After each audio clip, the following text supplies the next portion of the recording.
Olá pessoal, boa noite. Sejam todos muito bem-vindas, muito bem-vindos aí à nossa Uniproduce de hoje. Meu nome é Neumar Sandrin, eu sou um producer, faço assistência técnica, a expansão aí do estado do Rio Grande do Sul e hoje estou aí com vocês para mais essa live, né, da Uniproduce, que acontece toda segunda-feira. A Produce, ela tem um modelo de negócios único, um modelo de negócios inovador, disruptivo no agro, porque é uma venda direta. A gente não encontra isso de outra maneira. Hoje, somos em torno de 1.000 consultores. Nosso portfólio é bastante amplo. Nós trabalhamos com sementes de milho, sementes de trigo, sementes de soja, pastagem, cobertura de solos, fertilizantes, enfim, tudo que o nosso agricultor demanda, o portfólio da Produce consegue atender. Outro diferencial que a Produce tem é que toda segunda-feira nós levamos informação, levamos conhecimento através da Uniproduce, discutindo temas que são extremamente relevantes para o agronegócio, né, e para os produtores rurais. Hoje a gente está aqui com o professor Elmar Floss. Ele é agrônomo formado pela Universidade de Passo Fundo, doutor em agronomia pela Exalc, professor dos cursos de agronomia, ciências biológicas, técnico em agropecuária, administração rural, tudo pela UPF. Professor de pós-graduação dos cursos de agronomia e medicina veterinária, diretor do Instituto de Ciências Agronômicas, consultor da CIDES, análise de sementes e pesquisa, consultor da Floss, consultoria e assessoria em agronegócio. E hoje o professor Elmar vai falar para nós o manejo da fertilidade em sistema de plantio direto, visando a cultura do milho. Uma cultura bastante importante para o Sul, para essa época, e economicamente. Professor Elmar, eu já gostaria de fazer uma provocação de largada para ti. A gente tem visto aí um cenário bastante preocupante com relação à cigarinha. E o senhor pode, é claro, relacionado ao tema do manejo da fertilidade, nos dizer o que isso influencia diretamente ou não no nível de dano que a gente pode ter na lavoura. O senhor pode deixar para o final responder essa pergunta, pode fazer durante a tua apresentação. Nós, do time da Produce, gostaríamos de te dar as boas-vindas, tá? Muito obrigado por estar conosco hoje, por compartilhar anos de conhecimento, né? E a palavra está contigo, professor. Boa noite, Sandrine, boa noite a Letícia, boa noite, certamente está aí o Cristiano Lajus, meu ex-aluno, e toda a equipe Produce, especialmente os colegas e agricultores que nos acompanham. A satisfação é minha, pedindo escusas aí que semana passada, infelizmente, as condições técnicas não permitiram que a gente fizesse essa live, mas certamente hoje tudo vai dar certo. É uma satisfação estar aqui participando e nesse tempo que é tão precioso para todos nós, a gente possa apresentar algumas ideias sobre o manejo da fertilidade do solo, visando a cultura do milho, mas o que a gente fizer em solos, na verdade, é importante para todas as culturas. E ao longo da apresentação, a gente vai abordando um pouco isso. Claro que todos os agricultores estão preocupados, nunca tivemos um ataque tão grande aí desse problema do Mollicuts aí, né, transmitido pela cigarrinha na cultura do milho, mas certamente os produtores também tiveram já um aprendizado, né, já aprenderam alguma coisa. Para muitos foi algo inédito, porque no sul do Brasil, que eu me lembro, nunca tivemos um ataque tão severo. E é importante sempre a gente não perder de vista todos os fatores.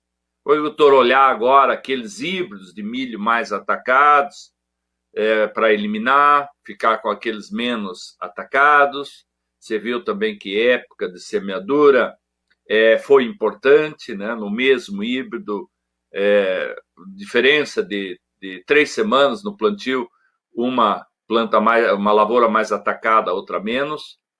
E certamente temos que nos preparar, não apenas pensando em produtos químicos, mas irmos usando produtos biológicos, como Belvere e assim por diante, que são importantes inimigos para o controle da cigarrinha. Eu pediria à Letícia para ela colocar, então, a nossa apresentação aí, a apresentação, um roteiro para a gente seguir sobre esse tema. Podes colocar o segundo, Letícia. Bem, quais são os objetivos hoje de um produtor? Qualquer produtor que seja. Buscar aumentos crescentes do rendimento, do milho, da soja, do trigo ou de outras culturas. Aumentar a rentabilidade, porque afinal a lavoura se mantém pelo lucro, pela sobra. E de outro lado, fazer isso com sustentabilidade, ou seja, termina uma safra, ele colheu bem, claro que nós temos os altos e baixos do rendimento em função do clima, mas na média de ano ela vai crescendo, ganhou dinheiro, mas deixou um solo melhor, um solo melhor estruturado, um solo mais fértil, menos erosão, menos contaminação de ar, de solo, de água. E esse é o grande desiderato. E essa foto aí, para mim, ela resume tudo isso. Vocês vejam aí, nós temos plantas de milho sadias, bem nutridas, folha verde até a base. Vocês vejam o colmo grosso e diâmetro de colmo e milho é um fator muito importante, diretamente relacionado com o rendimento. Nós temos aí ainda a palhada, que é tão importante para evitar a erosão, para aumentar a infiltração da água quando chove, para diminuir a evaporação da água quando para de chover, portanto, a planta vão estar melhor abastecida. E vejam o capricho com que essa lavoura foi plantada. Plantas equidistantes, quer dizer, praticamente todas elas a mesma distância uma da outra. Não tem falha, não tem planta acavalada. E é isso que nós queremos buscar. Seguinte.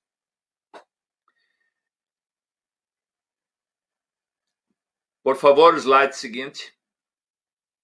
Bom, nós estamos com uma produtividade de milho ainda no Brasil, no Rio Grande do Sul, Santa Catarina, Paraná, ainda muito longe do potencial que os híbridos novos hoje têm.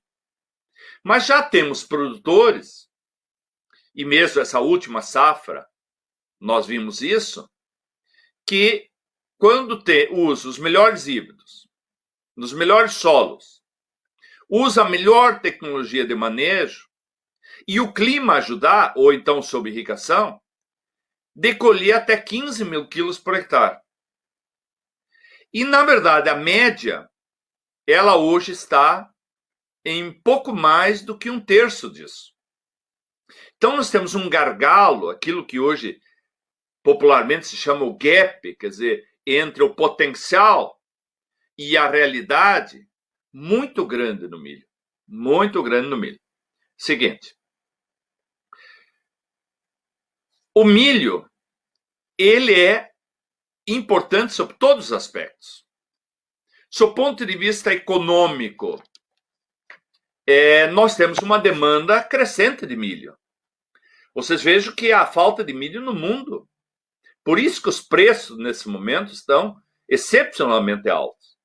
Eu duvido que alguém de vocês que participa dessa live acreditou há um ano atrás que a gente tivesse um preço de milho como nós temos agora, em torno de 90 até 100 reais a saca. Ninguém. Por quê? Porque falta no mundo Durante a pandemia, o consumo aumentou. A China foi para o mercado por uma questão de segurança alimentar e comprou muito mais milho do que normalmente ela comprava. E aí, claro, diminui a oferta, o preço sobe. E nós temos uma demanda crescente no Brasil, que é esse processo da criação de frangos e da criação de suínos. O Brasil já é o quarto maior exportador de carne suína e é o segundo maior exportador de carne de frango. E como se faz suíno e frango? Aproximadamente 70, 75 kg de milho, 25, 30 kg de farelo de soja. De outro lado, o milho tem um papel importantíssimo do ponto de vista agronômico, porque inserido no sistema de produção, é a cultura que produz a maior quantidade de palha de todas as culturas produtoras de grão. E nós precisamos pensar nisso. Quando pensamos em sustentabilidade, quando pensamos na melhoria das propriedades físicas, químicas e biológicas do solo, nós precisamos acrescentar mais palha. E o milho tem uma quantidade, uma palhada exuberante.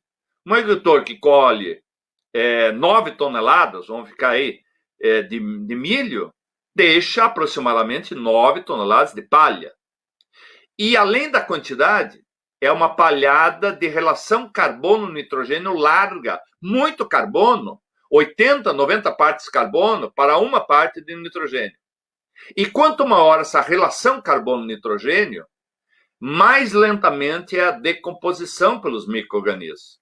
Então, essa palhada cobre o solo e evita a erosão, e aumenta o armazenamento de água quando chove, e evita a perda de água, diminui a perda de água quando para de chover, o que é muito importante. Mas, claro, que nós temos que buscar um potencial de rendimento cada vez maior. Há no Brasil um crescimento vertiginoso da utilização do milho para fazer etanol. Veja quantas usinas nós temos hoje já espalhadas pelo Brasil, umas já em funcionamento, outras entrando em funcionamento. Ou seja, uma outra demanda que a gente não imaginava. E precisamos, claro, usar novas alternativas para aumentar a rentabilidade, diversificar. Isso é fundamental quando nós queremos diminuir riscos climáticos, riscos de mercado e riscos sanitários. Seguinte. Vejam aqui, essa aqui é a estatística agora de abril da Conab, e ela dá conta que o Brasil, nessa última safra, claro que não terminamos de colher, tem muito milho para ser colhido, portanto é uma estimativa ainda, de que se plantou aí entre safra e safrinha, mas principalmente na safrinha, em sucessão à soja, quase 20 milhões de hectares. E a estimativa de colheita de 108, alguns setores estão falando em 104, porque houve perdas aí por falta de água no Paraná, algumas regiões do Mato Grosso. Ou seja, 104 milhões. Mas veja que o rendimento, a produtividade por hectare, ela é de 5.526 quilos por hectare. Então, veja, se a média é 5.500, ou seja, isso vai dar 80 sacas, arredondando, significa que a metade dos produtores brasileiros estão colhendo menos que 80. E será que isso é porque não temos híbridos com potencial? Não temos variedade? Claro que não. Nós temos uma quantidade enorme de híbridos disponíveis para as mais diferentes regiões, para diferentes épocas, para diferentes finalidades. E dá um projeto aí que se discute, eu tenho participado de algumas rodas de discussão sobre isso, de que o Brasil precisa dobrar a sua produção de milho até 2030. Então, se nós colhermos aí 104 e não 108, 104 mais 104 são 208 milhões de toneladas. Ou seja, dentro de poucos anos, a principal cultura brasileira produtora de grãos não vai mais ser a soja, vai ser o milho. Essa safra, 135, 134 milhões de milho, mais 104, 108 135 milhões de soja, mais 104 ou 108 de milho, ou seja, soja e milho são 90% do total de produção brasileira de grãos alimentícios, que foi 269 milhões. Então, vamos imaginar que a gente aumente a área, porque nós temos muita área de soja, onde nós poderíamos entrar com milho depois, certo? Então, se nós aumentarmos essa área para 25 milhões de hectares, por exemplo, até 2030, e se nós conseguirmos aumentar a produtividade, pelo menos 500 quilos por hectare ano, na média brasileira, nós poderemos facilmente chegar a isso. E isso seria muito importante para os produtores, para os municípios onde estão inseridos, para o Estado e para o Brasil. Porque nós podemos exportar mais milho, temos mercado para exportação, mas o que é melhor de tudo, não exportar o milho e o farelo de soja na forma de carne de frango, carne suína, carne de peixe, assim por diante. Seguinte, Letícia. Na minha opinião, todos nós somos o que somos pela experiência que vivemos. A gente não tem tempo aqui de fazer uma discussão mais longa, nós temos um tempo mais curto, mas veja, quais são os fatores limitantes ao milho hoje? Né? É baixa população, nós precisamos, para ter alto rendimento hoje, pelo menos 7 plantas por metro quadrado, mas 7 plantas produtivas, que cada uma tem uma espiga. E quando a gente vai em lavouras, a gente vê que essa população é menor. Mas pior ainda, quando a gente vai ver das plantas existentes, às vezes tem 7 plantas, mas apenas 6 têm espiga, às vezes apenas 5 têm espiga, porque uma ou duas ficaram dominadas no meio. E isso baixa enormemente a produtividade.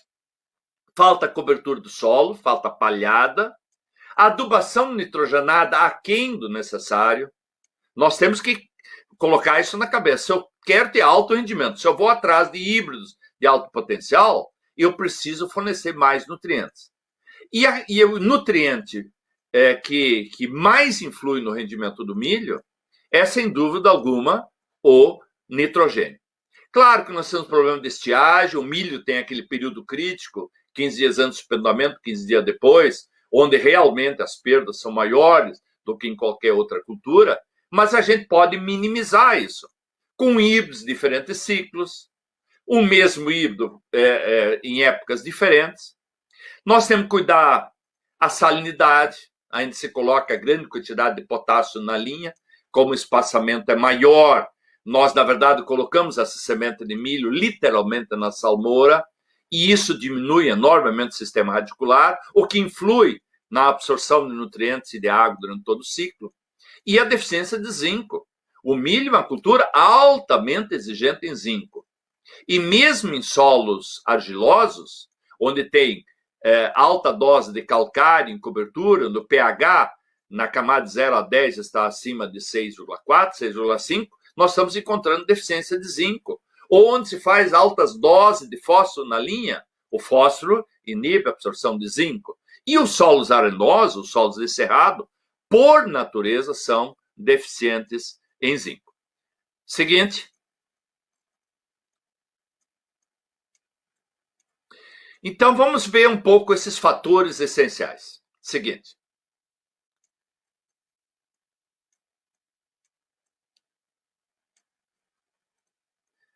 Bom, o que nós precisamos para produzir mais?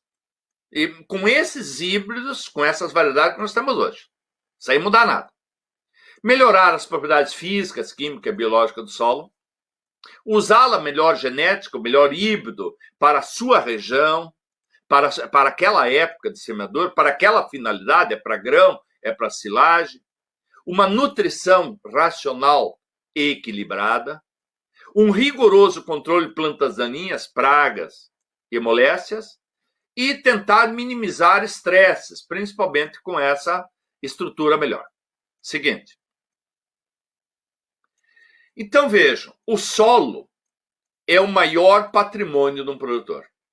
Não são as máquinas, não são os equipamentos, não são as benfeitorias. É o solo, a sua terra. escriturada e registrada.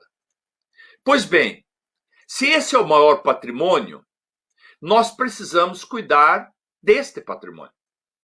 E tudo que a gente fizer para melhorar física, química e biologicamente o nosso solo, nós estamos investindo no nosso maior patrimônio. Para termos uma estrutura de solo melhor, as pesquisas mostram que nós precisamos de 9 a 12 toneladas por hectare ano de palhada. É a soma das palhas das culturas econômicas. E quando nós tivermos espaços entre uma e outra cultura econômica, nós temos que colocar culturas de cobertura. Um solo descompactado, para que o sistema radicular se aprofunde, para que haja maior retenção de água nos microporos, para que haja maior retenção de ar nos macroporos. Essa é a estrutura física que nós precisamos construir. Ou seja, não adianta eu pegar o melhor híbrido, o melhor fertilizante, a melhor semente, e eu tiver um solo compactado, ou eu tiver um solo com pouca palha, um solo, portanto, altamente suscetível à erosão, onde a água da chuva não infiltra, ela escorre. E aí, claro que nós estamos diminuindo os riscos, justamente para aquele período crítico do milho, que é aqueles 15 dias antes do pendoamento, 15 dias depois. Seguinte. Então, veja, o plantio direto, para mim, é uma das maiores revoluções tecnológicas da agricultura brasileira dos últimos 60 anos. Começamos a fazer plantio direto nos anos 70, os pioneiros, mas efetivamente no Brasil aumentou muito a partir dos anos 1990. Se estima hoje que nós já temos em torno de 40 milhões de hectares, somando entre milho, soja, trigo no sul, aveia branca, feijão, sob plantio direto. O plantio direto é importante por quê? Porque ele representa a economia de mão de obra, economia de tempo, a menos utilização de máquinas. Ele propicia, pelo não revolvimento do solo, pelo não uso do arado, da grade, a melhoria das propriedades físicas, químicas e biológicas. Quando você faz isso, claro, plantio direto na palha. Aumenta a infiltração de água, reduz a variação da temperatura superficial, porque como a palhada é clara, ela reflete os raios solares, há menor absorção de calor, e aí a evaporação é menor. E é um sistema fixador de carbono, e começa a ser reconhecido esse trabalho do produtor, que quando você produz palha, quando você aumenta a retenção de carbono no solo, porque em torno de 50% da matéria orgânica é carbono, nós estamos tirando o CO2 do ar, e aí nós estamos colaborando com a estabilidade climática. Seguinte. Vejam aí, esses são os desastres que a gente anda por aí e observa, né?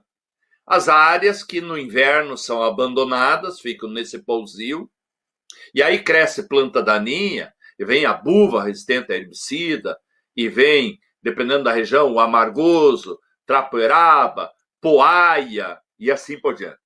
Veja quanto custa dessecar essa quantidade de plantas daninhas, problema.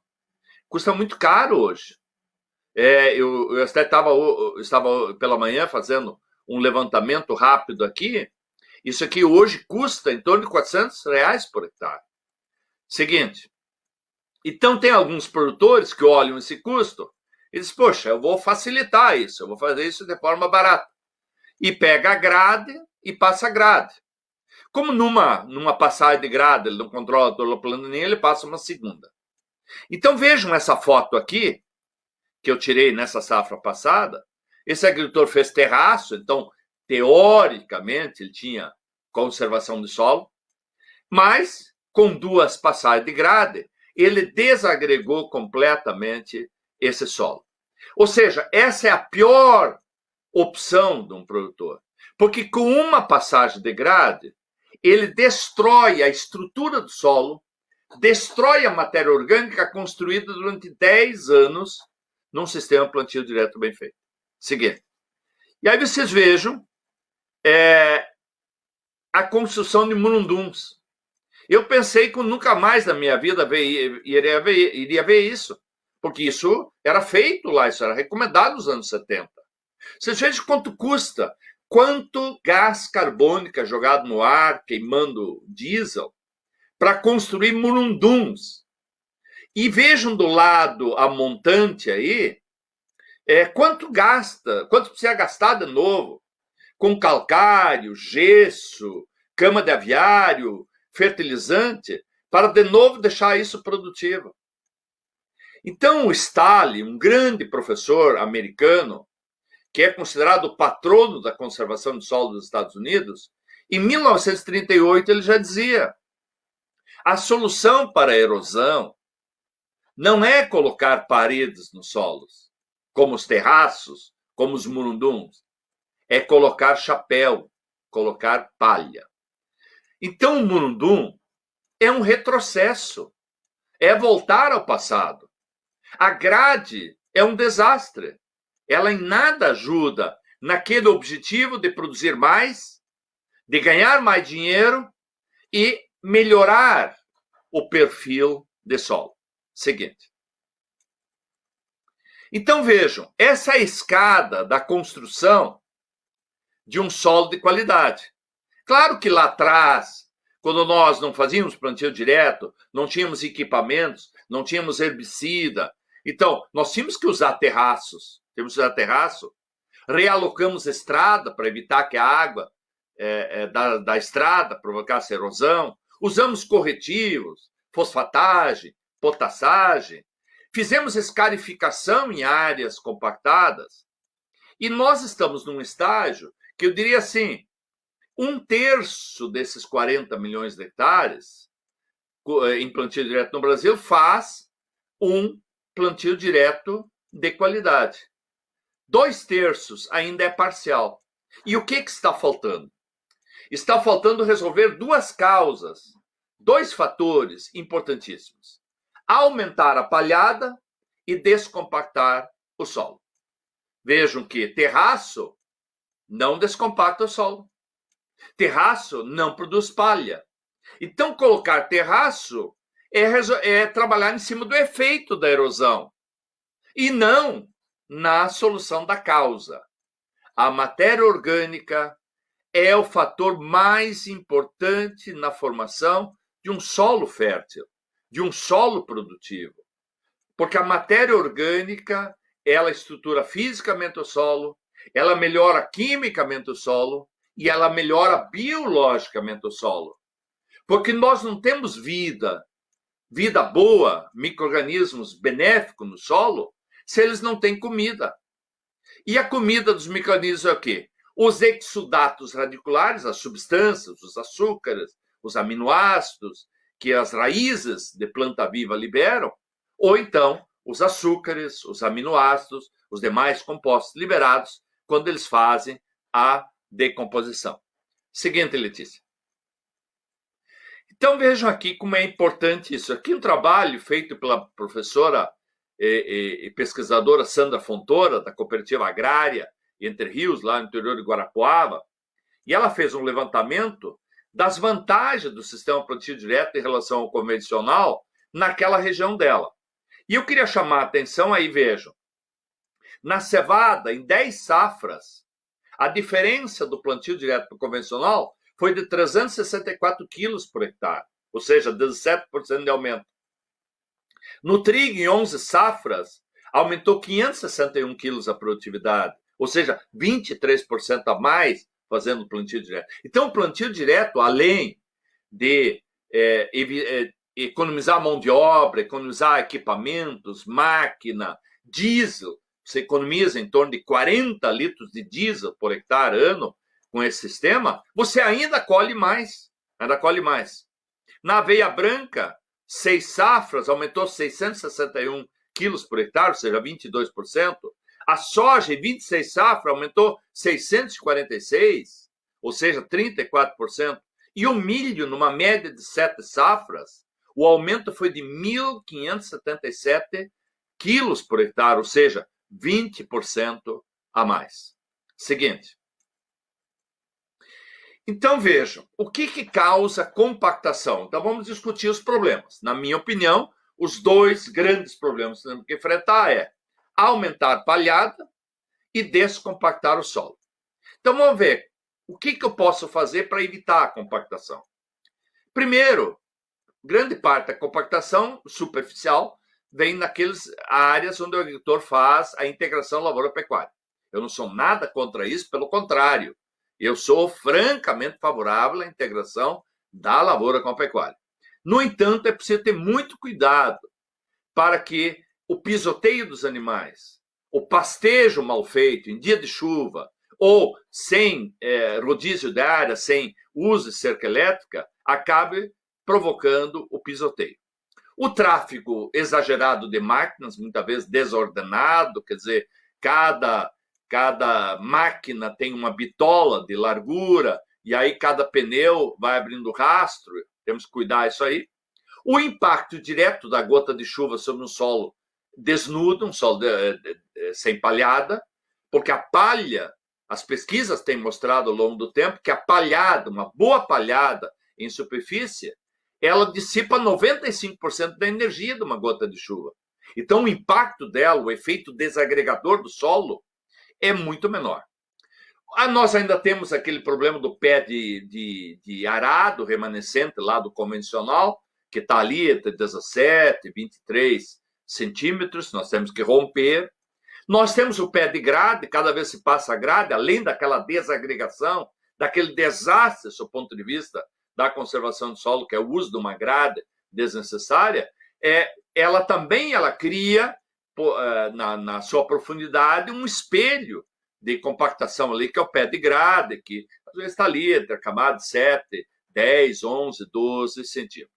E claro que em solos argilosos, naturalmente nós temos um adensamento, ou seja, as partículas mais finas de argila, elas tendem a descer com a chuva. Seguinte. Então, vejam, aí está um dos desastres. Esse é a forma como não devemos fazer. Veja os animais sem comida, não tem oferta de pasto aí, porque o agricultor quer aproveitar a última folha verde, às vezes ele toca o gado para fora com o próprio pulverizador, e aí tu tem a compactação pela pata do animal, e aí, claro, que os resultados não vêm. Eu tenho um prejuízo, eu ganhei com leite no inverno, ganhei com carne no inverno, mas eu perco isso no rendimento da soja. Seguinte. Então, como é que se faz isso? Como é que eu sei se o solo está compactado? Nós vamos fazer diagnóstico. E o melhor diagnóstico hoje é chamar um técnico que tem um penetrômetro, tem um penetrógrafo, e aí, através da resistência à penetração, ou também chamado índice de Cone, nós podemos ver se há compactação ou não há compactação.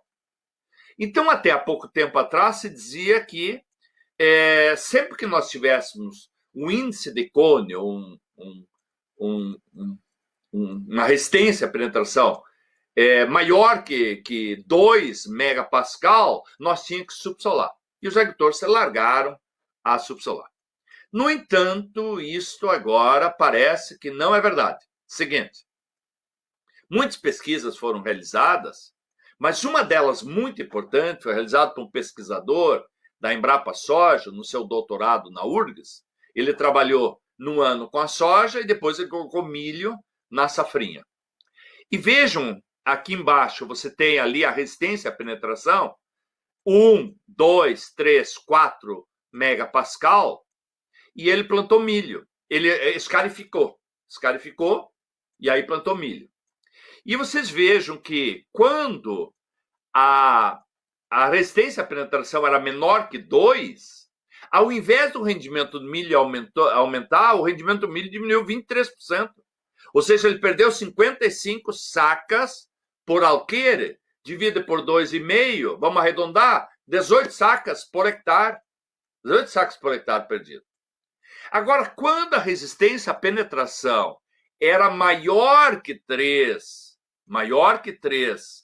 megapascal e não fizesse a descompactação, aí a perda de rendimento, perda da produtividade do milho era 30%, ou seja, perdendo 72%. Então vejo que nós temos que caminhar para uma racionalidade. Não é assim entrar com o escarificador, o subsolador, sem primeiro fazer um diagnóstico, como também está absolutamente errado você ter um solo compactado e aí é como se eu estivesse colocando as culturas numa estrada. Seguinte. Então, eles fizeram, inclusive, o estudo econômico disso. Quanto custa a escarificação, quanto é o retorno da receita do milho e da soja em sucessão. E eles chegaram à conclusão que, economicamente, nós só deveríamos fazer a escarificação quando a resistência à penetração, ou índice de Cone, fosse maior do que 13,5. Então, isso é importante considerar. Eu chamo a atenção, em particular, aos meus colegas engenheiros agrônomos, aos técnicos agrícolas, que eles guardem isso, que eles orientem o seu produtor sobre esse detalhe. Seguinte. Então, e tem outros trabalhos aqui. Tem um trabalho aí da Embrapa também, mostrando que em solos argilosos se tolera até 3, ou seja, até 3 não tem diminuição. O outro trabalho em soja, feito pelo Reich e colaboradores, 2 megapascal. Aqui um trabalho feito na Universidade de Passo Fundo, mostrou que até 3 megapascal isso não influi no rendimento. Agora, quando é mais do que isso, por exemplo, uma resistência à penetração de 3 a 5 megapascal, aí o Girardello e o professor Telmo, no trabalho aí, viram que havia uma perda de 10% até 38% no caso da soja, certo? Então, compactação é um problema, a descompactação tem que ser bem feita. Então, com isso, nós chegamos à conclusão que a gente não deve fazer escarificação, que é até 25 centímetros de profundidade, ou uma subsolagem a mais de 25, hoje nós queremos construir um perfil físico e químico de solo até 40 centímetros de profundidade, não fazer isso se o índice de Cone ou a resistência à penetração for menor do que 3. Seguinte.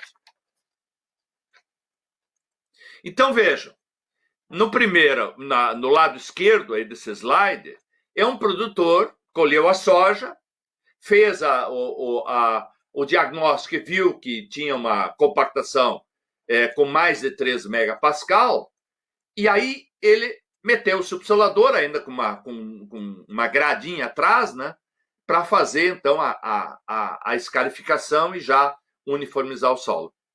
Isto não se deve fazer. Porque, veja, a soja tem cada vez menos palha, a decomposição da soja é muito rápida, e isso é um fator que predispõe à erosão. Imagine, uma chuvarada no final de semana, a erosão que dá isso. Então, o que é a recomendação? Colhe a soja, plante uma cultura de cobertura, ou de preferência um mix de coberturas, um consórcio, e quando elas estão a uma certa altura, aí 30, 40 centímetros, aí você entra com um subsolador. Pode chover a mesma quantidade no final de semana, que não vai ter erosão. Então, vejo, quando há necessidade, quando for diagnosticada a necessidade, ainda na prática podemos fazer isto melhor. Agora, eu colhi o milho, abundante palhada, fiz o diagnóstico, olha, está compactado, vamos descompactar? Com aquela palhada exuberante, eu posso tranquilamente fazer direto, porque aí eu tenho menos probabilidade de ter erosão. Seguinte. Vejam, nós temos agora máquinas, inclusive, que podem fazer as duas coisas ao mesmo tempo. Fazer uma subsolagem até 40 centímetros de profundidade e ainda injetar calcário em profundidade. Claro que o espaçamento aí é muito difícil fazer com menos de 50, então não é uma correção uniforme, mas é uma nova possibilidade que se aparece. Nós podemos, ao mesmo tempo, melhorar fisicamente o solo, descompactando, e melhorar quimicamente através da calagem, neutralizando o alumínio, neutralizando o pH. Mas vejam aí na foto, essa operação está sendo feita com o solo coberto, com culturas de cobertura, aí no caso, aveia e azevém. Seguinte. Bom, vejo, eu não sou contra a integração, não pode ficar a ideia. O que eu vejo é que há muito mal manejo dessa pastagem pelos animais. Veja essas fotos aí, lindas aí. Isso são lavouras de produtores aqui da região, que no verão ganham dinheiro com milho, com soja, as duas culturas economicamente mais importantes, mas aproveitam no inverno para produzir leite. Agora, só colocar os animais quando tiver uma alta disponibilidade de pastagem, fazer cerca elétrica, confinar os animais para evitar o passeio deles, retirar os animais mais cedo, colocar um pouco de ureia para de novo rebrotar, depois dessecar para colocar a cultura de verão. Seguinte. Então, veja, nós temos as mais diferentes formas do agricultor fazer isso aí, né? Vejam, à esquerda aí, lavouras de soja, aí quem faz terraço, base larga, aí praticamente ele mexe todos os anos, pelo menos a metade da área.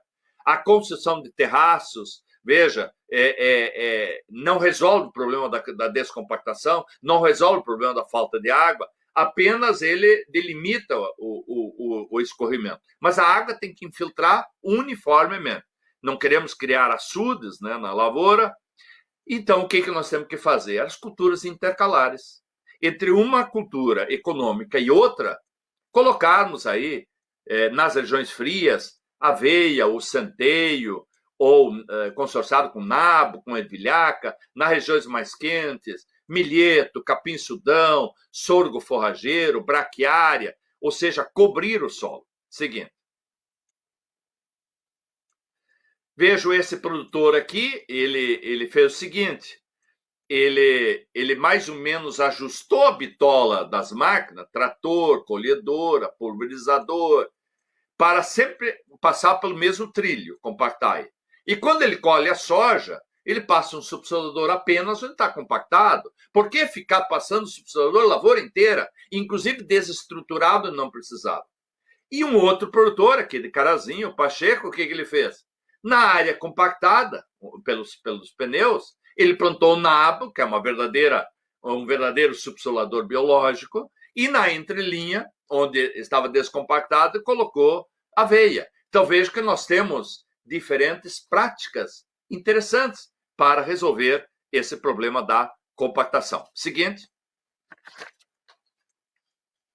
Veja o milho, o papel do milho. Lá do outro lado, é uma lavoura de soja, soja sobre soja, e aí nasceu um azevém guacho, isso é 2 anos atrás, aí tivemos muita chuva no mês de maio, e lá vocês estão vendo a erosão. Veja, a chuva é a mesma, desse lado do riozinho, como do lado de lá. Só que desse lado aqui, o que tinha? Tinha milho. Milho plantado na população ideal, plantado em nível, quer dizer, então, as linhas transversalmente ao escorrimento, e aí só o sistema radicular espetacular que o milho tem, então nós já falamos bastante da produção de palha na parte aérea, mas nós temos ainda um sistema radicular espetacular, que é uma verdadeira barreira contra a erosão. Então, o milho é importantíssimo. Eu sempre pergunto para os meus alunos, pense numa lavoura, numa propriedade que vocês conhecem, que tem aumento crescente de produtividade, que tem aumento crescente de rentabilidade e ele tem sustentabilidade, ou seja, a lavoura é cada vez melhor. Pensaram? Pensamos. Agora eu pergunto, este produtor usa milho? Com certeza. Não há sustentabilidade se nós não tivermos também o milho na propriedade. Mesmo que seja uma vez a cada 4 anos. Mas melhor ainda que eu divida a gleba em 13 e ele esteja pelo menos uma vez a cada 3. Ou então o cultivo no inverno, onde é frio, onde isso é possível, de trigo ou de aveia branca, que são então culturas econômicas, produtor de grão, que dão rentabilidade, mas deixam uma boa palhada. Seguinte. Bom, ou então a utilização antes do milho de leguminosas. A leguminosa ela é fixadora biológica de nitrogênio e, além do sistema radicular fazer descompactação, além de aumentar a palhada, evitar a erosão, o impacto direto da gota de chuva, ainda vai acrescentar nitrogênio no sistema. Só que a decomposição de ervilhaca comum, ervilhaca peluda, a ervilha forrageira, elas são de relação CN muito estreita, em torno de 16 carbonos para um nitrogênio. Então, uma decomposição muito rápida e há uma grande perda de nitrogênio por amonificação. Seguinte. Então, o melhor é fazer consorciação. Na primeira foto do lado esquerdo, nós temos uma consorciação de aveia branca, onde foi colocado 40 kg de semente de aveia branca, mais 30 de ervilhaca, que é recomendado para as regiões mais frias. No centro, é uma consorciação de 25 kg de semente de aveia preta, mais 5 de nabo, mais 30 de centeio. E depois, na foto menor ali, é da última safra agora, 25 kg de aveia, 5 de nabo e 30 de ervilhaca, esse consórcio. Essa é a combinação que eu mais gosto para as regiões frias. Seguinte. Como é que nós vamos manejar isso? Eu quero plantar um milho logo em seguida, em cima disso aqui. É o rolo faca.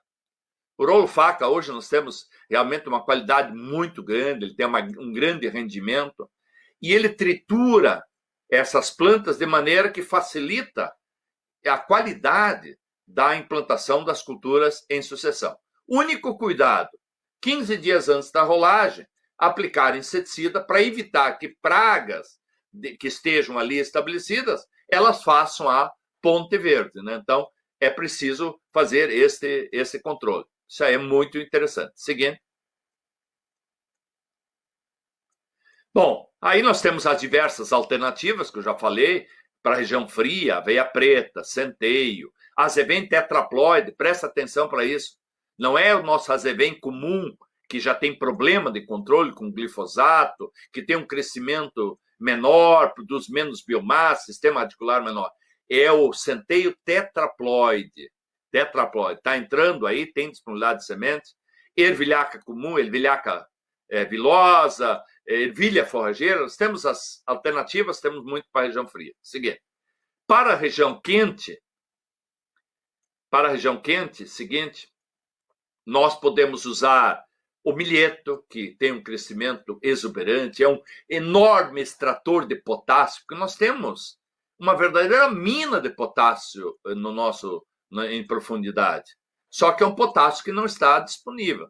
Você coloca essas culturas, essas gramíneas, como o milheto, como o sorgo forrageiro, como a braquiária, como o capim-sudão, e ela extrai esse potássio em profundidade, e aí ele fica na palhada. Como a liberação do potássio é rápida, a cultura seguinte se aproveita disso aí. Então, papel de melhorar fisicamente o solo pelo sistema radicular, mas melhorar quimicamente pela matéria orgânica da raiz e também reciclando, trazendo de baixo para cima o potássio. Seguinte.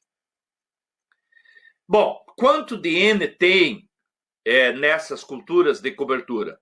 Isso aqui é um trabalho que a gente fez, um compilado de vários anos de observações, e a gente viu que a ervilhaca tem praticamente 28,2 quilos de N por tonelada de matéria seca, a ervilha forrageira 28, o xíxaro, o chincho, que em algumas regiões ainda é plantado, látidos 22, a aveia preta apenas 16, mas como ela produz grande quantidade de palha, às vezes libera mais, e o nabo forrageiro em torno de 21. Então, o que nós precisamos fazer nesse manejo? Eu preciso avaliar, eu tenho que ir lá medir mais ou menos quanto de palha sobrou, e aí eu posso fazer essas contas para saber, por exemplo, em relação ao nitrogênio, antecedendo o milho, eu posso economizar nessa cultura. Seguinte. Essa liberação não é total, não tem jeito. 50% desse N, dessa decomposição da matéria orgânica, se perde por amonificação. É só você dessecar uma área dessa, passar um rolo faca. De noite tu passa, tem que tapar o nariz do cheiro de amônia. Não tem como. Tu tem perdas por lixiviação quando chove e tal. Então, na verdade, em torno de 50% desse N é aproveitado pela cultura seguinte. Quanto mais próximo do manejo eu colocar o milho, melhor o aproveitamento. Então, eu queria o seguinte, vejo aqui, esse é um sistema de rotação, e que o agricultor um ano colocou trigo no inverno, aí no verão soja, aveia preta no outro inverno, milho, aveia preta de novo e soja. É um sistema que é feito por muitos produtores. Ou seja, que eu gosto muito. Ou seja, pelo menos em cada 3 anos aqui, uma vez entra o milho e uma vez entra o trigo. E 2 vezes eu faço coberturas. Claro que eu poderia, em vez de só aveia, fazer um consórcio, que é melhor. E aí, avaliando a palha, isso dá um aproveitamento de palha em torno de 10 toneladas por hectare ano de média. Por quê? Porque o milho contribui com 11. Enquanto a soja tem 3,5, o trigo 3,4, a aveia em torno de 4,3. Então, lembra que eu falei? Não conheço uma propriedade que tenha rentabilidade, produtividade e sustentabilidade que não entra o milho uma vez a cada 3 ou pelo menos uma vez a cada 4 anos. Seguinte. Então tá aí, 10 toneladas por hectare de média nesse sistema. Seguinte. Agora, e as propriedades químicas do solo?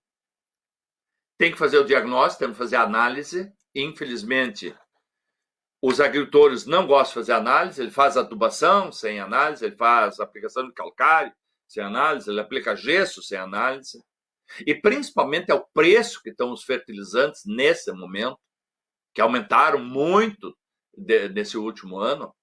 E nós temos que fazer isso racionalmente, ou seja, aquela área onde falta mais nutrientes, nós temos que colocar mais nutrientes, e aquela que já tem uma boa disponibilidade, colocar menos. Então, nós temos que fugir dessa uniformidade da aplicação. É cada vez mais importante fazer a aplicação de calcário, fazer a aplicação de fertilizantes a taxa variável. Então, quimicamente, o que eu quero? Aumentar a disponibilidade de nutrientes no solo, porque aí eu vou gastar menos com adubo. Porque o que é a adubação racional? A quantidade de fertilizante que eu tenho que aplicar no solo é a diferença entre a necessidade da cultura, que varia conforme a produtividade. Eu quero colher mais. Eu vou no dia de campo para conhecer um novo híbrido de milho, de soja. Eu quero colher mais, mas é preciso colocar mais nutrientes, certo? Menos a disponibilidade no solo. Então, quando eu tenho um bom manejo, que eu aumento a matéria orgânica, eu coloco culturas de cobertura, eu estou aumentando a disponibilidade de nutrientes no solo, consequentemente, eu gasto menos com fertilizantes, certo? A matéria orgânica é o principal indicador de fertilidade de um solo, é difícil de construir, é fácil de destruir. Uma passada de grade, isso foi o trabalho de 10 anos aí. Elevarmos o pH na camada de 0 a 20, aí, de pH 6 a 6,5, acima de 6,5 já crio desequilíbrios de micronutrientes. Abaixo de 6, eu ainda eu estou perdendo um pouco da expressão do potencial genético. Aumentar a CTC, 70% a 90% da CTC é matéria orgânica, então, de novo, o importante é aumentar a matéria orgânica. Uma saturação de base, a soma de cálcio, mais magnésio, mais potássio, em torno de 70% de ocupação dessas cargas da CTC. E relações adequadas entre nutrientes, especialmente entre cálcio, magnésio e potássio. Lavouras de alta produtividade, elas devem ter de 50% a 60% da CTC com cálcio, de 3 a 18 com magnésio e de 3 a 5 com potássio. Seguinte.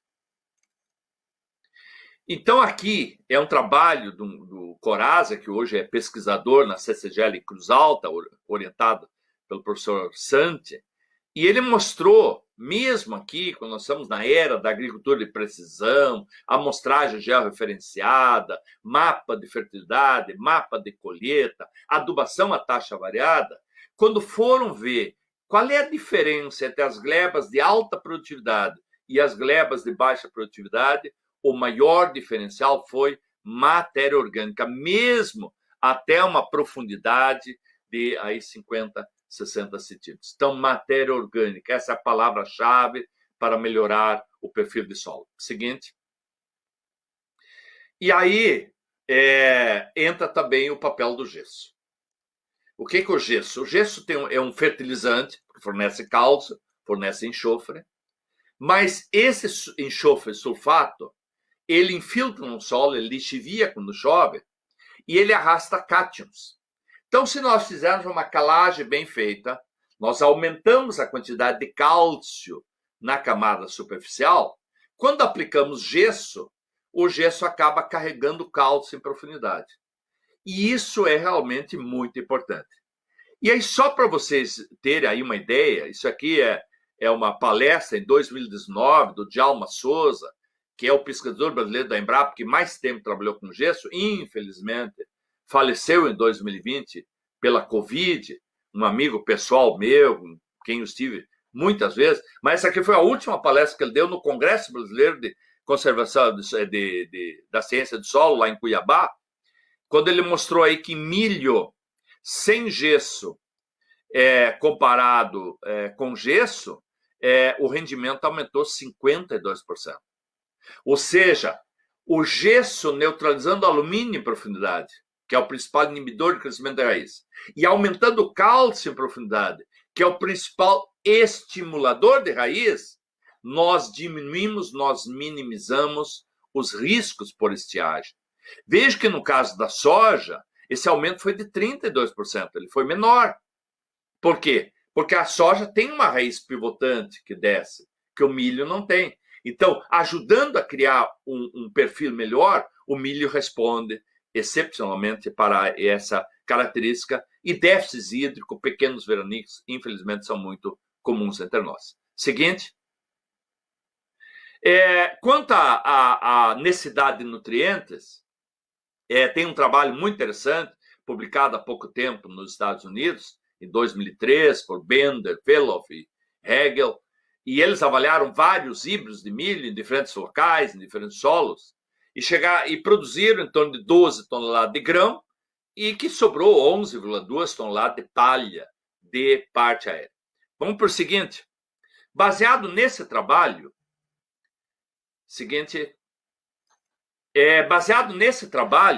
eu calculei quanto de nutriente o milho precisa para produzir 1 tonelada, que assim fica mais fácil.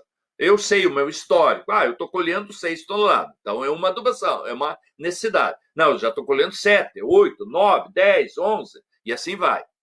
Precisaria, segundo esses autores, 23,8 kg de nitrogênio por tonelada, 9,5 de P2O5, 16,8 de potássio, isso aí todo mundo sabe, né, que existe uma relação muito estreita entre necessidade de N e potássio no milho, até para dar aquela estrutura para o milho não acabar, 4,9 de magnésio, 2,2 de enxofre. Infelizmente, não sei por que razão não estudaram o cálcio. Então é interessante isso aqui, né?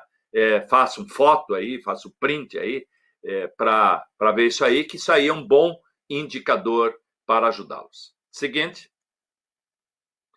Bom, como é que vamos distribuir esse N, já que o N é tão importante para o milho? Baseado em 2 autores aí, o Bellido, que é um espanhol, escreveu um livro, Cultivo dos Cereais, e o Malavolto em 80, no primeiro mês, ou seja, da emergência à sexta folha, o milho precisa absorver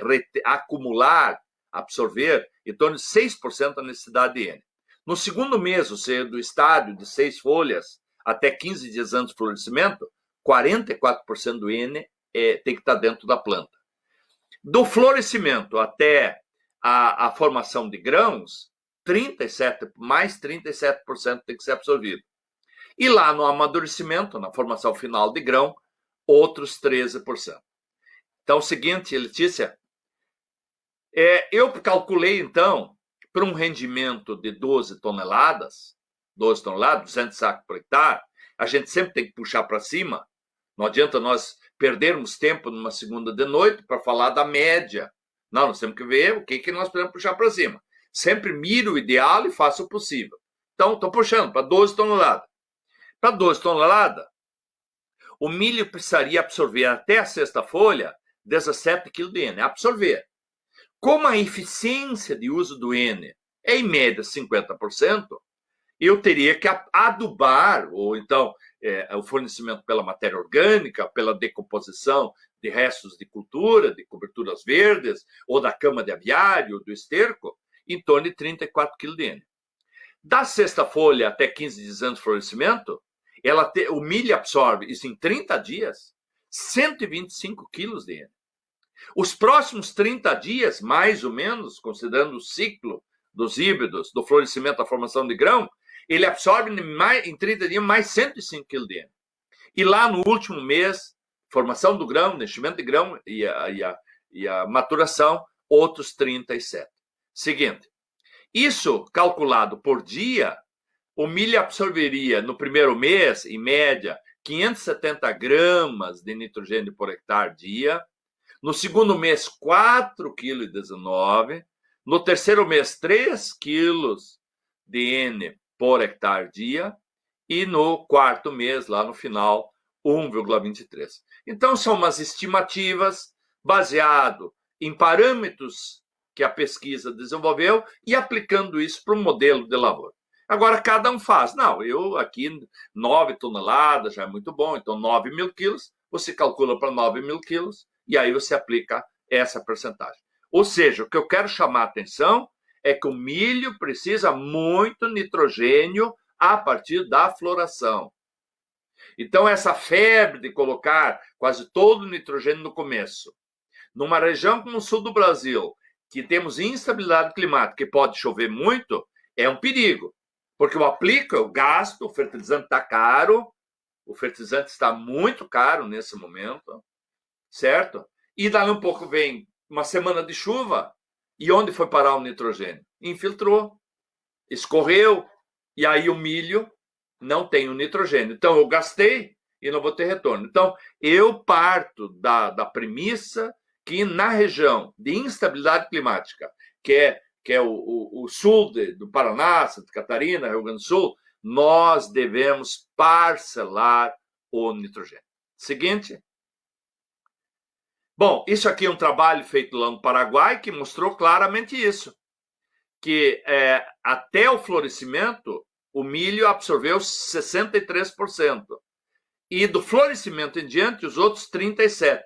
Só que o nitrogênio para a formação de grão, o produto econômico que nos interessa, é 62% vinha da absorção depois do florescimento e 38% era nitrogênio que já estava na planta e foi reciclado. E aí, aplicando isso ao nosso modelo aí, o que ele mostrou? Uma absorção de 102,6 quilos e uma remobilização antes do florescimento daquilo que estava na folha, estava no caule, de 62 quilos. Então, presta atenção para isso. O segredo do rendimento do milho é não faltar nitrogênio nessa fase de florescimento, de formação de grão, que as pesquisas têm mostrado. Seguindo. E a outra está aí, ó. Do lado esquerdo, o milho, onde todo o potássio foi colocado na linha, cloreto de potássio, altamente salino. Veja que ele destruiu o sistema radicular. E do lado direito, aí nós temos uma planta de milho, onde o potássio foi colocado a lanço para evitar a salinidade. Então, agora vocês olham a capacidade de absorção de nutrientes e de água de cada uma dessas plantas. Seguinte.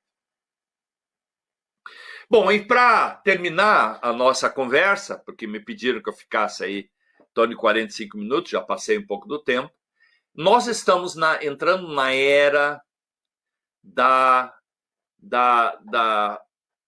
biologia dos indutores de defesa. Nós temos uma verdadeira revolução acontecendo aí. Eu estou com 71 anos, sou filho de pequenos produtores, nasci no meio rural, só saí com 13 anos para ir estudar, mas ainda assim, mesmo estudante, continuava trabalhando. Eu tive a felicidade de ver as grandes revoluções tecnológicas da agricultura brasileira. Os anos 50, quando veio a mecanização. Nos anos 60, quando se começou a calagem, quer dizer, transformar solos ácidos em solos produtivos. Nos anos 70, começa o sistema plantio direto. Nos anos 80, também fazer uma melhoria da adubação, começou a adubação crescente, potássio, fósforo. Aí nós tivemos também grandes avanços, principalmente nos anos 90, com o controle de plantas daninhas, controle de pragas, controle de doenças.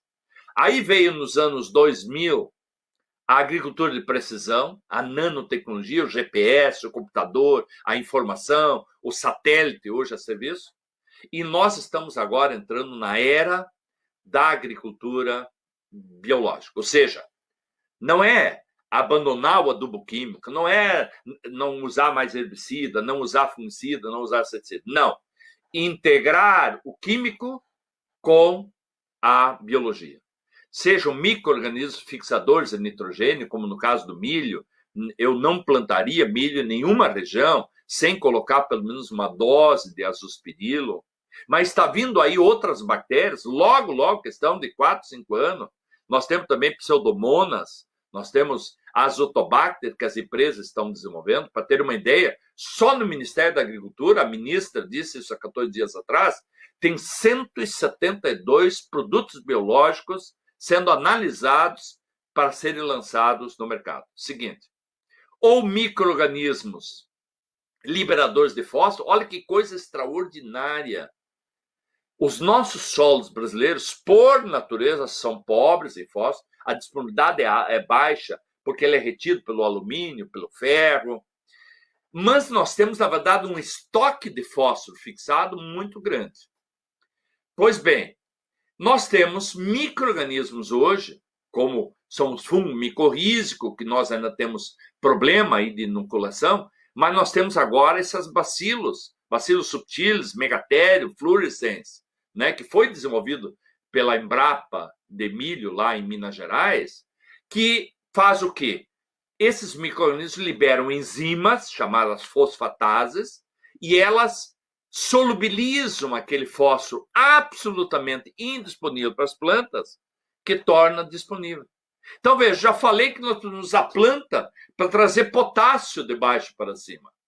E agora nós temos essa possibilidade biológica de trazermos também fósforo, que estava indisponível, que está no subsolo, que é grande. Nós temos uma verdadeira mina de fósforo nos solos argilosos brasileiros, mas indisponível, que pode ser disponibilizado.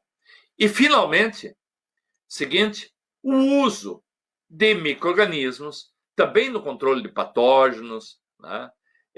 No controle de pragas, já falei da cigarrinha, né?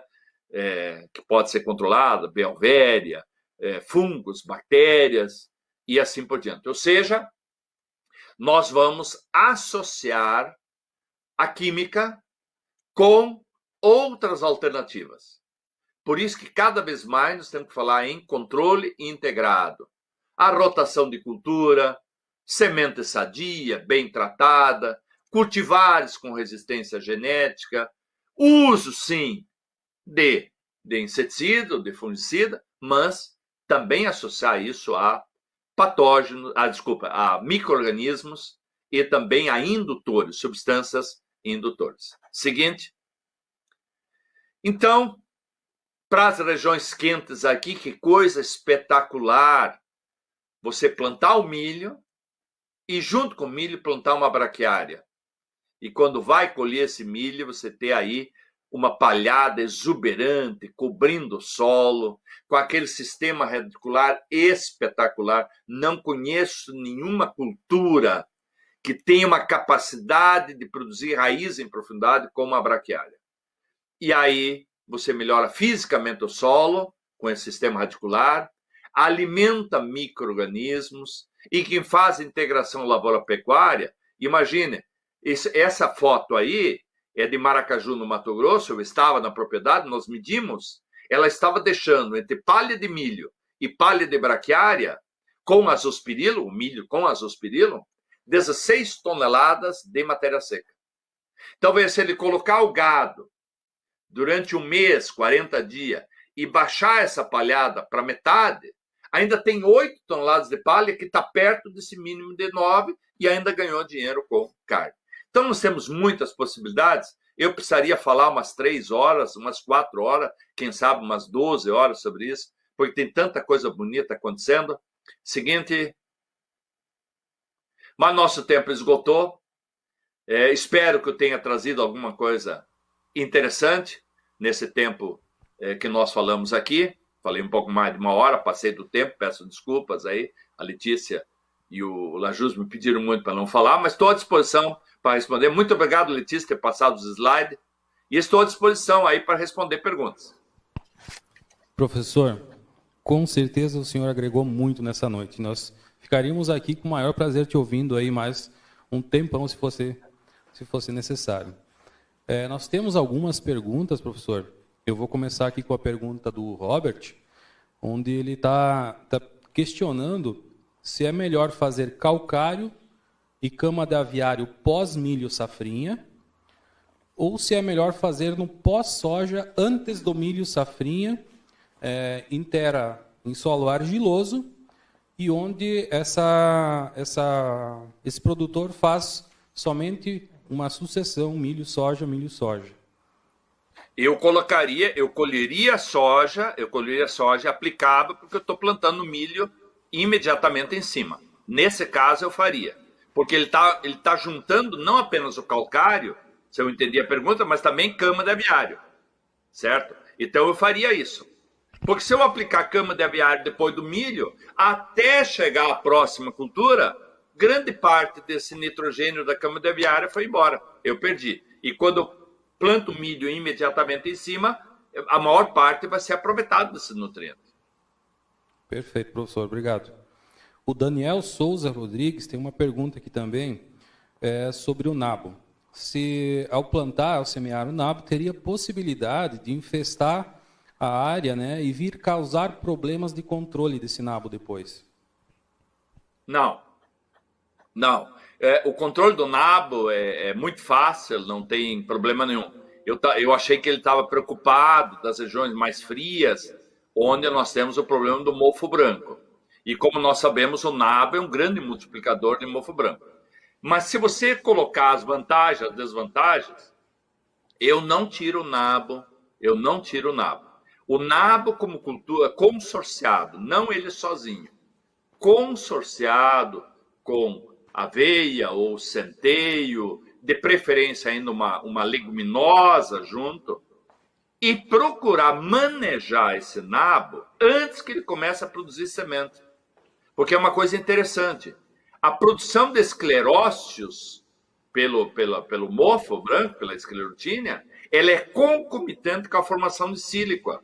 Então, se eu esperar esse nabo agora formar semente, aí eu poderia estar multiplicando também o mofo branco. Nas regiões quentes, nós não temos graves problemas com mofo branco, então aí eu posso colocar. Ou então colocar o nabo, assim, eu colhi o milho e quero plantar trigo. Então o milho tem muita palha de relação CN larga, decomposição lenta, e imobiliza em torno de 5 kg de N por tonelada de palha. Então, se eu colhi 9 toneladas de milho, sobrou 9 toneladas de palha, 8, vamos fazer 8. 8 vezes 5, eu teria que colocar 40 quilos de N a mais para evitar aquela imobilização e aquele atraso, aquele travamento do milho no começo, porque não tem nitrogênio. Então, nesse caso, é muito mais barato. Eu colho o milho, eu planto nabo em torno de 20 a 25 quilos, no menor espaçamento possível, aumentar uma grande população, e aí esse nabo, o que ele vai fazer? Ele vai crescer, vai proteger contra o impacto da chuva, aumentar a física, melhorar fisicamente o solo, mas ele baixa essa relação CN, e aí nós fizemos a melhor lavoura. A melhor lavoura de trigo que eu conheço, que eu já fiz, que eu já acompanhei, é milho, nabo, trigo. Ótimo, professor. Muito obrigado. E temos uma pergunta aqui do Jair, que já que o professor falou de nabo e aveia, ele pede sugestão, né, de profundidade de semeadura e até quanto essas plantas podem, até quantos centímetros essas plantas podem estar descompactando o solo. Sempre que nós usamos uma gramínea junto, como aveia preta, centeio, até aveia branca, ela tem um sistema radicular mais superficial, que é um sistema fascicular. Só que ela tem uma grande quantidade de raízes. E essas raízes penetram nos microporos, nos capilares, e vão ali abrindo espaço. E o nabo, com aquela raiz pivotante, ele chega em profundidade. Num solo bem estruturado, essa raiz do nabo pode chegar a mais de metro de profundidade. O que eu espero que a gente construa um perfil? Que ele chegue pelo menos a 40, 60 centímetros. já é uma perfuratriz. Ele cria, ele desce até lá, os micro-organismos depois decompõem essa raiz e cria o que nós chamamos de bioporo, um bioporo. Então, aumenta a matéria orgânica em profundidade, vai aumentar a decomposição dessa matéria orgânica, vai aumentar a CTC em profundidade, vai aumentar a retenção de água em profundidade e cria um espaço, uma permeabilidade que a soja de sucessão procura. É muito interessante isso. Quando você vai fazer um corte transversal depois, você vê que a raiz da soja preferencialmente procurou esse bioporo criado pelo nabo ou pela raiz da ervilhaca, quando você coloca a ervilhaca.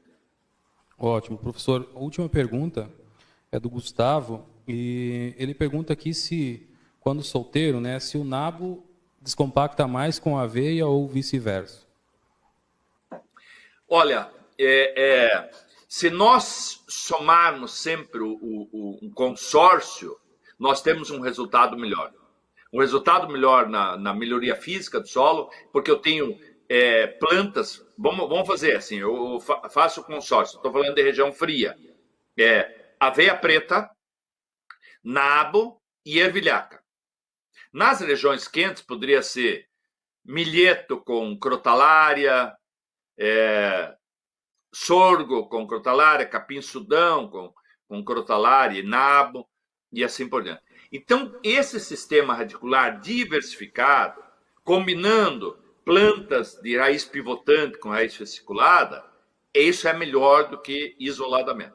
Sob ponto de vista químico, também é interessante diferentes culturas com diferentes capacidades. Por exemplo, no consórcio, sempre que eu coloco uma leguminosa, ela é fixadora de nitrogênio. Mas não é nitrogênio só para a leguminosa crescer. Parte desse nitrogênio exuda da raiz e é aproveitado pela gramínea. Então eu tenho mais massa, mais biomassa produzida. Mas isso é particularmente importante para a biologia do solo. Porque os micro-organismos, cada grupo ele tem maior preferência por essa ou aquela substância. Então, as gramíneas liberam mais açúcares, que alimentam um tipo de micro-organismo.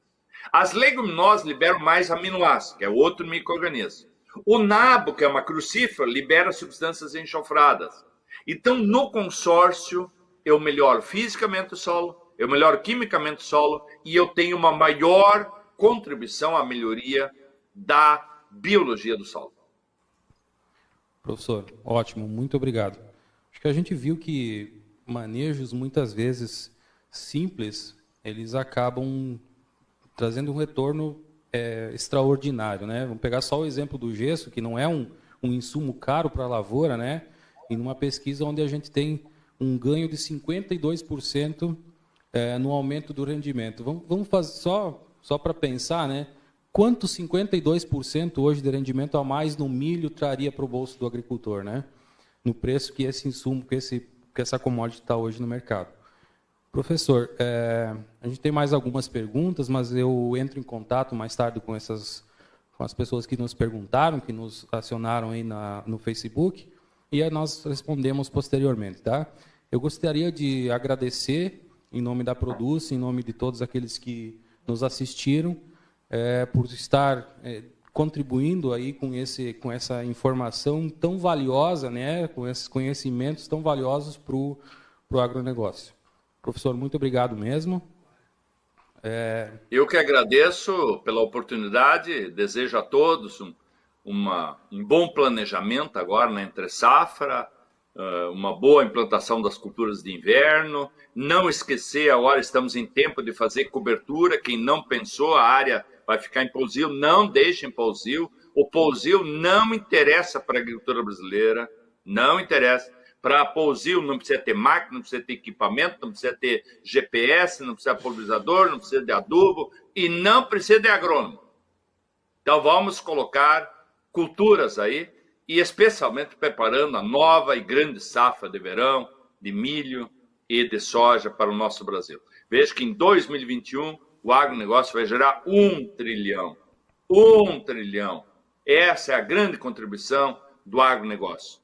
Estão de parabéns quem gera pesquisa, está de parabéns quem leva essas tecnologias ao produtor, mas o resultado só vem quando o produtor usa as novas tecnologias, os novos cultivares, as novas tecnologias de manejo, e aí nós temos aquele objetivo tão importante que eu disse no início: aumentar a produtividade, aumentar o dinheiro no bolso, mas melhorar física, química e biologicamente o seu solo.